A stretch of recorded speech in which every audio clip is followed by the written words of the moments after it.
Bonjour à tous et bienvenue dans une nouvelle vidéo lecture comics. Aujourd'hui on s'attaque à Old Man Logan, un gros classique de l'univers Marvel qui m'a été recommandé un nombre incalculable de fois. Alors moi j'ai l'édition Marvel Deluxe, vous pouvez la retrouver aussi en must-have pour beaucoup moins cher, mais personnellement voilà, si c'est disponible en Deluxe et en must-have, je préfère privilégier le format le plus quali. Donc en l'occurrence le format Deluxe. Donc Wolverine Old Man Logan de Mark Millar et Steve McNiven. Un duo, j'ai envie de dire parfait. Mark Millar qui propose toujours des histoires très divertissantes. Steve McNiven qui pète la rétine sur ce comics. Donc de quoi ça va nous parler? Je pense que vous connaissez un peu l'histoire d'Old Man Logan. On va suivre Wolverine. Logan voilà, qui a décidé de ranger définitivement les griffes.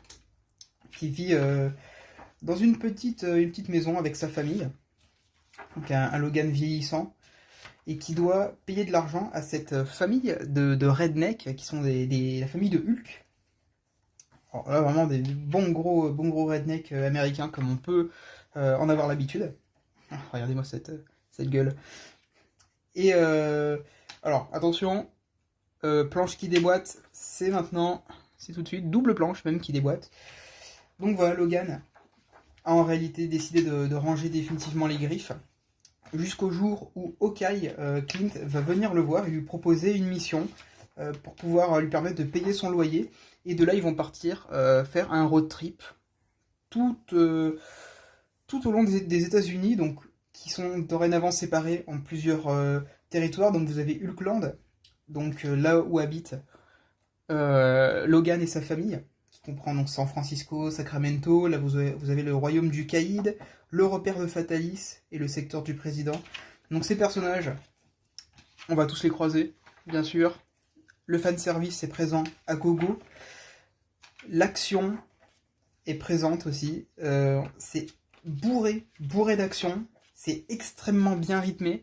Ça va à 1000 à l'heure. On n'a pas le temps de se reposer, vraiment. On enchaîne, là, vous voyez.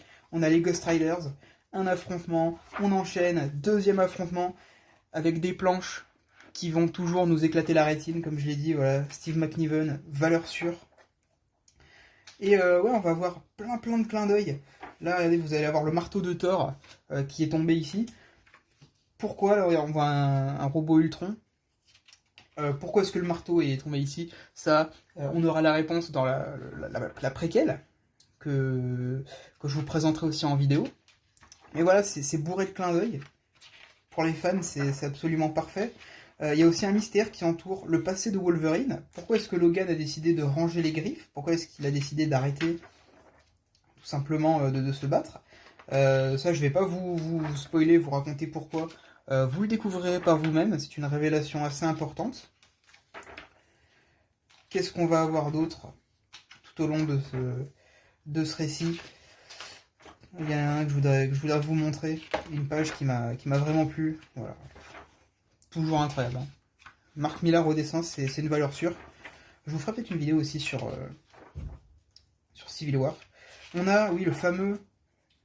Est-ce qu'on va le voir ou pas ici? Non, peut-être pas. Si. Voilà, le Venom qui est là. Le Red Skull sur le mont Rushmore. Planche iconique, très connue. Hop, là je vais passer parce que ça peut spoiler un petit peu. On a aussi, même si voilà, ça reste globalement bourré d'action, on a des vrais moments. J'essaie de passer un peu les parties spoilantes. Ça spoil. On a vraiment aussi des moments d'intimité entre Logan et Clint. Des moments vraiment très beaux. Ah, le T-Rex Venom, tout simplement incroyable. Moi, bah, franchement, j'ai adoré. C'était incroyable. C'était vraiment exceptionnel. Emma Frost aussi qui est présente. Comme je vous l'ai dit, c'est vraiment le comics qu'on va lire d'une traite, Fatalis. On ne s'ennuie à aucun moment. Vraiment, à aucun moment on s'ennuie. Encore une référence. C'est vraiment incroyable. Exceptionnel. C'est du blockbuster, certes. Mais quand c'est bien fait comme ça, que c'est du bon blockbuster, bah franchement ça vaut le coup. Et bah moi franchement je peux que vous recommander de lire ça. Peu importe l'édition, must-have ou de luxe, il faut foncer, il faut absolument lire ce récit cultissime. Voilà, quelques variantes cover. Hop. Ouais, comme je disais, excusez-moi de la coupure, des variantes cover qui sont vraiment sublimes. En grande page, pour une fois, voilà, avec Panini, d'habitude. Et la fameuse frise, donc les essentiels de Wolverine. Les origines, j'ai pas lu. L'Arme X, je suis en train de le lire, en Marvel Must-Have. Je vous en ferai sûrement un retour. Ennemi d'État, j'ai pas encore lu, mais je le prendrai peut-être. La mort de Wolverine, je l'ai lu malheureusement, et ça m'est littéralement tombé des mains. Donc je pense peut-être pas vous en parler. Mais en tout cas, ça, voilà, ça, il fallait que je vous en parle, parce que c'est une grosse tuerie. Donc j'espère que ça vous aura vraiment plu, que ça vous aura donné envie de le lire. Moi, bah écoutez, je vous dis à la prochaine, et surtout continuez de lire des comics, c'est important quand même. Allez, à plus.